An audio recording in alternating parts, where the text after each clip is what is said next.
আমাদের দেশে একটা সম্প্রদায় আছে যারা কবর মাজার পূজারী। এরা কিন্তু হাসরের মাঠে যাবে বিশ্বাস করে, আখিরাতে বিশ্বাস করে, কিন্তু ইমানের ক্ষেত্রে তারা যেহেতু বরবাদ, তাদের আখিরাতে যাওয়ার বিশ্বাসও কাজে রাখবে না কোনো কিছু। এই জন্য ইমানের আগে আল্লাহর উপর ইমানটা যখন শুদ্ধ হবে, বাকিগুলি সব শুদ্ধ হবে।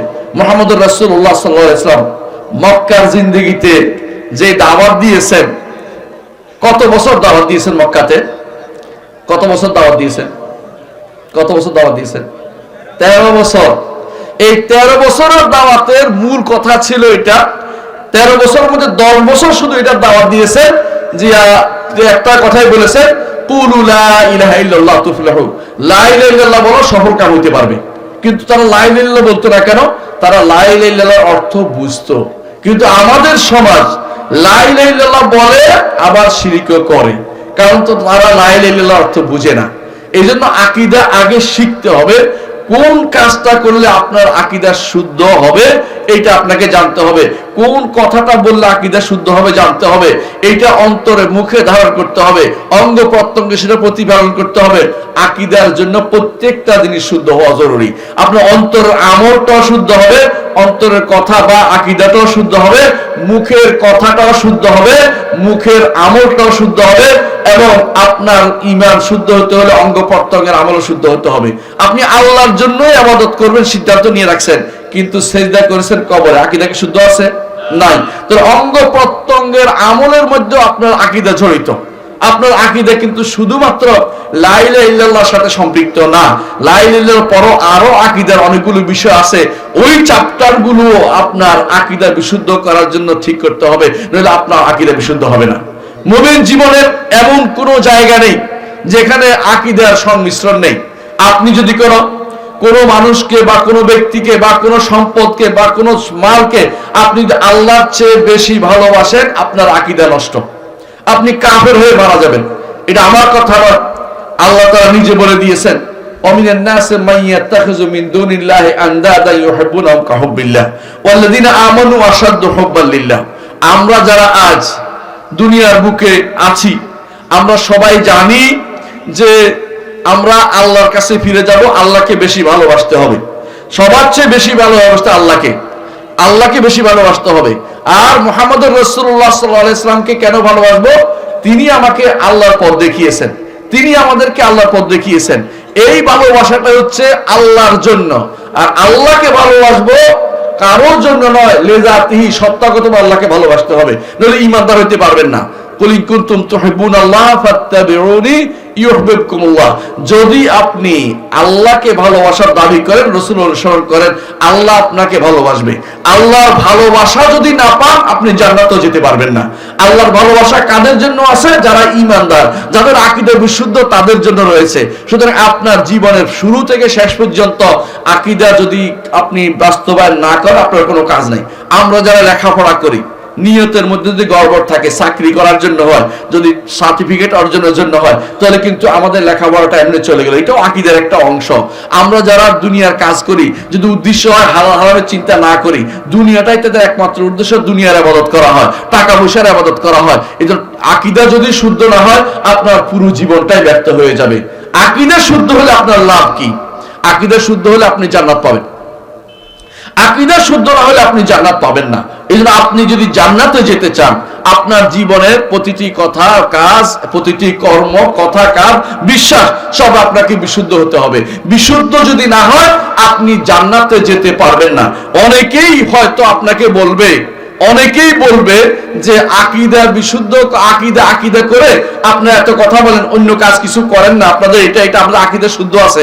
যখন জিজ্ঞাসা করা হয় আল্লাহ সম্পর্কে আকীদা কিভাবে বিশুদ্ধ হবে, বলতে পারে না। আল্লাহ সম্পর্কে আকীদা বিশুদ্ধ হতে হলে আপনাকে 3টে জিনিস লাগবে। আল্লাহকে রব মানতে হবে, আল্লাহর নাম গুণ মানতে হবে, এবং আল্লাহ একমাত্র আল্লাহর ইবাদত করতে হবে। একমাত্র আল্লাহর ইবাদত করতে হবে, একমাত্র আল্লাহর ইবাদত করতে হবে। যদি এই 3টে জিনিস, আল্লাহ রব মানা, আল্লাহর নাম গুণ না মানা, আল্লাহ একমাত্র আল্লাহর ইবাদত না করা, তাহলে সেই ব্যক্তি আকীদা বিশুদ্ধ হয় নাই। একটাও যদি বাদ দেয়, আকীদা বিশুদ্ধ হয়নি। একটাও যদি বাদ দেয়, আকীদা বিশুদ্ধ হয় নাই। তাহলে আপনি বলতে পারেন যে আমরা যারা জান্নাতের লাভের আশা করি, জান্নাতের জন্য আমল করি, আমাদের কি এটা কি শিরিক হচ্ছে নাকি? না, এটা বলছে তাবে। জান্নাতে যাব, আল্লাহ জান্নাত দিবে। আমরা জান্নাতে যাওয়ার তো কোনো পথ নাই, আল্লাহ দিবে বলেই তো যাব। আল্লাহ তাআলা জান্নাতে যাব যদি আমরা তাওহীদের উপর থাকি এবং আল্লাহর ইবাদত করি। আল্লাহর ইবাদত যদি করি, তাওহীদের উপর থাকি, ঈমান ঠিক রাখি, তাহলে জান্নাতে যেতে পারবো। কেউ যদি কোনো মানুষ যদি শুধু জান্নাত পাওয়ার আশায় আমল করে, জান্নাত পাবো, কার কাছে জান্নাত পাবে আশা করে? আল্লাহর কাছে। নিজে নিজে পাইতে পারবে না, শুধু জান্নাত পাওয়ার আশা থাকতেই হবে। কারণ আল্লাহ তাআলা কোরআনে কারীম, রাসূল তার হাদিসে বারবার আমাদেরকে বলে শিখিয়ে দিয়েছেন যে আল্লাহুম্মা ইন্নী আউযু বিকা মিনান নার, ইন্নী আসআলুকাল জান্নাতা ওয়া আউযু বিকা মিনান নার শিখিয়ে দিয়েছেন। তো আমি জান্নাত চাই, জান্নাত পাওয়ার আশায় আল্লাহর ইবাদত করছি, কোনো সমস্যা নাই। এটা হচ্ছে আল্লাহর ইবাদতের ফল হিসাবে আসতেছে। আল্লাহর ইবাদতের ফল হিসাবে যেটা আপনি পাবেন, এটার আশা করা কোনো দোষই না, এটা শিরকের কোনো বিষয় না। সুতরাং আপনাকে যে কোনো মূল্যে যেটা করতে হবে, আল্লাহর জন্যই যাবতীয় ইবাদত নির্ধারণ করতে হবে, আল্লাহকে রব মানতে হবে এবং আল্লাহর নাম ও গুণের স্বীকৃতি দিতে হবে। এবং তারপর শুধু এটা নয়, এটা শুধু একটা হচ্ছে আল্লাহর উপর ঈমান হবে। ফেরেশতাদের উপর ঈমান বিষয় কিভাবে হবে জানতে হবে, তাকদীরের উপর ঈমান কিভাবে জানতে হবে। আমাদের দেশে একটা বিরাট গোষ্ঠী এখনো মনে করে তাকদীরের ব্যাপারে, তারা মনে করে আমি করব বলে আল্লাহ লিখেছেন, আল্লাহ আমার জন্য কিছু লেখেন নাই, আমার জন্য তিনি খারাপটা লেখেন নাই, ভালোটা লেখেন নাই। আল্লাহ খারাপ ভালো উভয়টা লিখেছেন। খারাপ তার নির্ধারণের দিক থেকে কোনো খারাপ কোনো কিছু নাই, আপনার কর্মের দ্বারা সেটা খারাপ হয়। ইবলিসকে আল্লাহ সৃষ্টি করেছেন, কোনো সন্দেহ নেই। ইবলিসের কথা শুনতে নিষেধ করেছেন, কোনো সন্দেহ নাই। কিন্তু আপনি যে ইবলিসের কথা শোনেন, এইটা আল্লাহ মঞ্জুর করেছেন, হতো না। কিন্তু শরঈভাবে, শরীয়তভাবে আল্লাহ এটা চান না যে একজন মানুষ, কোনো বান্দা আল্লাহর শরীয়তের বাইরে গিয়ে চলুক, এটা আল্লাহ তাআলা পছন্দ করেন না। ওয়ালা ইয়ারদা লিইবাদিহিল কুফর, কুফর আল্লাহ তাআলার পছন্দনীয় জিনিস নয়। কিন্তু কুফর তিনি সৃষ্টি করেছেন, না জগতের কুফর আসলো কোথা থেকে? আমাদের তো আরেকজন স্রষ্টা নেই, আমাদের আল্লাহই সব সৃষ্টি করেছেন। আমার জন্য ভালো মন্দ যেভাবে তিনি নির্ধারণ করেছেন, তেমনি ভাবে জগতের প্রত্যেকটি মানুষের জন্য ঈমান কুফর তিনি সৃষ্টি করেছেন। যে ঈমান জাহান্নামে যেতে চায়, কুফরের দিকে রওনা হবে, আল্লাহ তার জন্য কুফরের পথ সহজ করে দিবেন। যে জান্নাতে যেতে চায়, ঈমানের দিকে রওনা হবে, আল্লাহ তার জন্য জান্নাতের পথ সুগম সহজ করে দিবেন। আল্লাহ তাআলা তা কার জন্য কি নির্ধারণ করেছেন তিনি বলে দেন নাই। তিনি শুধু আপনাকে বলেছেন শরিয়া মোতাবেক চলার চেষ্টা করতে, আল্লাহর কাছে দোয়া করতে, ইহদিনাস সিরাতাল মুস্তাকিম বলতে, সেই পথে চলতে। আপনি যে দিকে যেটার জন্য আপনাকে সৃষ্টি করা হয়েছে, সেটা আপনার জন্য সহজ করে দেওয়া হবে। আমালু ফাকুল্লুন মুয়াসসারুন লিমা খুলিকা লাহু। আপনি এই আকীদার বাইরে যদি এই আকীদা পোষণ করেন যে আমরা করব বলে আল্লাহ লেখছে, অথবা আমরা এই কিছু জিনিস আমরা নির্ধারণ করি, বা কিছু জিনিস আমাদের হাতে রয়ে গেছে, আল্লাহ নির্ধারণ করেন না, তাহলে আপনি ঈমানদার হইতে পারেন নাই, ঈমানদার হইতে পারেন নাই। তো তাকদীরের মাসআলা তো আমাদের সমাজে বিশাল ভুল রয়ে গেছে। ঠিক এই জাতীয় আখিরাতের মাসআলা একটা গোষ্ঠী ভুল করে বসেছে, মুতাজিলারা, জাহমিয়ারা মানে না। এরকম বহু গোষ্ঠী আছে যে আকীদা বিশুদ্ধ না হওয়ার কারণে তারা কিন্তু চিরস্থায়ী জাহান্নামী হয়ে যাবে। এই জন্য আকীদার কাজটা বেশি জানা বেশি গুরুত্বপূর্ণ। দ্বিতীয় কাজ হচ্ছে মানহাজ। মানহাজের কি দরকার? মানহাজ হচ্ছে আকীদার সহ অন্যান্য বিষয়ে চলার জন্য একটা সুন্দর নীতিমালা আল্লাহ তাআলা দিয়ে দিয়েছেন, রাসূল সেটা জানিয়ে দিয়েছেন। এই নীতির বাইরে গেলে আপনি পথভ্রষ্ট হয়ে যাবেন। ওই নীতির বাইরে গেলে আপনি আর সাহাবীদের তরিকা থাকতে পারবেন না। নীতির বাইরে যাইতে যাইতে একসময় আপনি কাফের হয়ে যাবেন। নীতির বাইরে যাইতে যাইতে একসময় আপনি ঈমান থেকে বাইরে চলে যাবেন। নীতির বাইরে প্রথমে সামান্য যায়, পরে যেতে যেতে বিশাল আকার ধারণ করে। সেটা দেখুন, যখন শিয়াবাদ প্রথমে শুরু হয়েছিল, তখন আলী রাদিয়াল্লাহু আনহুকে একদলে ভালোবাসতো, একদলে বলতো যে একদলে আলী, আরেকদল আলী রাদিয়াল্লাহুকে দেখতে পারতো না। এরকম একটা কিছু মানুষের মধ্যে তৈরি হয়েছিল। ধীরে ধীরে সেটা এমন পর্যায়ে গেছে যে ইসলাম থেকে এরা এত দূরে সরে গেছে জাভেদিরা, যে সেখানে আর আমাদের কোরআনকে তারা বিশ্বাস করে না, আমাদের হাদিসগুলি তারা বিশ্বাস করে না, আমাদের সাহাবায়ে কেরামকে তারা মানে না, আমাদের দ্বীনের অধিকাংশ জিনিস তারা মানে না, তারা কবর খুঁজে লেগে থাকে। এগুলি কেন হয়েছে? কারণ মানহাজ, কোরআন সুন্নাহ মানতে গিয়ে নিজের মন মতো ব্যাখ্যা দাঁড় করিয়েছে, অথবা কোরআন সুন্নাহ মানতে হবে কি হবে না তাদের একটা নিজস্ব আইডিওলজি দাঁড় করিয়ে দিয়েছে। এই জাতীয় কাজ যারা করবে তারা বলে মানহাজ বিচ্যুত। যতগুলি ফেরকা তৈরি হয়েছে, সবাই তৈরি হওয়ার পিছনে কাজ হচ্ছে মানহাজগত বিচ্যুতি। আমাদের এই বাংলাদেশেও আপনি যত রকমের লোকদের দেখতে পাচ্ছেন, আপনারা জানেন যে শতকরা 10% বেশি সহিহ আকীদার ধারক বাহক নাই। কারণ তারা আগে তো ভালোই ছিল, ধীরে ধীরে তারা আকীদার মানহাজগত বিচ্যুতির কারণে বিভিন্ন ফেরকায় পরিণত হয়েছে। এই ফেরকায় পরিণত হওয়ার মূল কারণ হচ্ছে মানহাজগত বিচ্যুতি, পথ হারিয়ে ফেলা। পথ কিভাবে হারায় আমি একটা উদাহরণ দেব। রাসূলুল্লাহ সাল্লাল্লাহু আলাইহি ওয়াসাল্লামের ইবাদত কিরকম হয় জানার জন্য 3 ব্যক্তি রাসূলের খবর নিয়েছে তারা কি ইবাদত করে। জানানো হলো যে রাসূলুল্লাহ সাল্লাল্লাহু আলাইহি ওয়াসাল্লাম এরকম এক ইবাদত করেন, রাতে ঘুমান ইবাদত করেন, এবং তিনি বিয়ে শাদীও করেছেন, এবং তিনি সাওম পালন করে আবার ভাঙেন। তাদের কাছে এটা পছন্দ হয়নি। কারণ তাকাল্লুহা, তারা মনে করে এত অল্প আমল করে কেমনে কি হবে।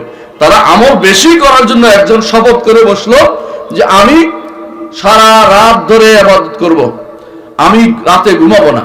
আরেকজন বললো যে আমি জীবনে কোনোদিন আর সাওম করব না, ভাঙবো না। আরেকজন বললো যে আমি কোনোদিন বিয়ে শাদী করব না, মানে একেবারে আল্লাহর জন্য ফেদা হয়ে যাবে। রাসূলুল্লাহ সাল্লাল্লাহু আলাইহি ওয়াসাল্লাম এটা কি পছন্দ করছে? পছন্দ করেনি, কারণ এটা মানহাজগত বিচ্যুতি। রাসূলের মানহাজে টিকার জন্য আপনি বেশি করলেই পাবেন তা কিন্তু না। এই বেশি করতে গিয়ে একদল খারিজি হয়ে গেছে, আরেক দল ছাড়তে মুরজিয়া হয়ে গেছে, আরেক দল জাবারি হয়েছে, আরেক দল কাদারি হয়েছে, আরেক দল আশারি হয়েছে, আরেক দল মাতুরিদি হয়েছে, আরেক দল এই জাতীয় ভাগ হতে হতে উম্মতে মুসলিমা যতগুলি ভাগ হয়েছে সবগুলি শুরু ছিল অনেকের নেক নিয়তে শুরু হয়েছে। নেক নিয়তে কিন্তু কোনোদিন আপনি পার পেতে পারবেন না, কাজটাও শুদ্ধ হতে হবে। মুহাম্মদুর রাসূলুল্লাহ সাল্লাল্লাহু আলাইহি ওয়াসাল্লাম যেই পথ দেখিয়েছেন, সাহাবায়ে কেরাম যেই পথে চলেছেন, ওই পথের বাইরে যারা চলবে তারা পথভ্রষ্ট হবে। আমি বলি নাই, মুহাম্মদুর রাসূলুল্লাহ সাল্লাল্লাহু আলাইহি ওয়াসাল্লাম বলেছেন, রাসূল বলেছেন আমার উম্মত 73 ভাগে বিভক্ত হবে, 72 ভাগ জাহান্নামে যাবে, 1 ভাগ শুধু জান্নাতে যাবে। সাহাবায়ে কেরাম বলেছেন ওই 1 ভাগ কারা? যারা জান্নাতে যাবে।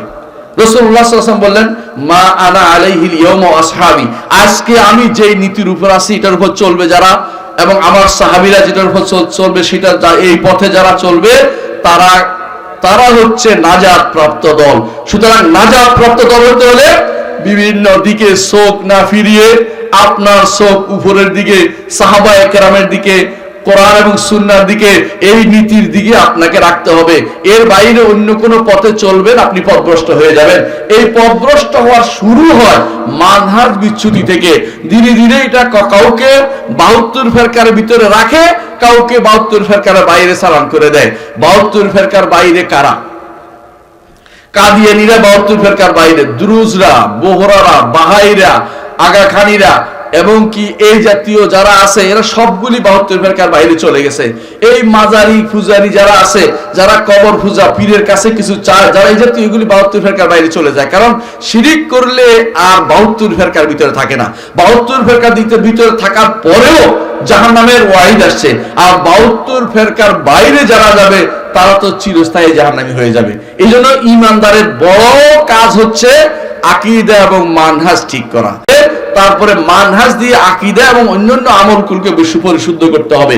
আমলের জন্য মানহাজ দরকার, আকীদার জন্য মানহাজ দরকার, সুলুকের জন্য মানহাজ দরকার, রাজনীতির জন্য মানহাজ দরকার।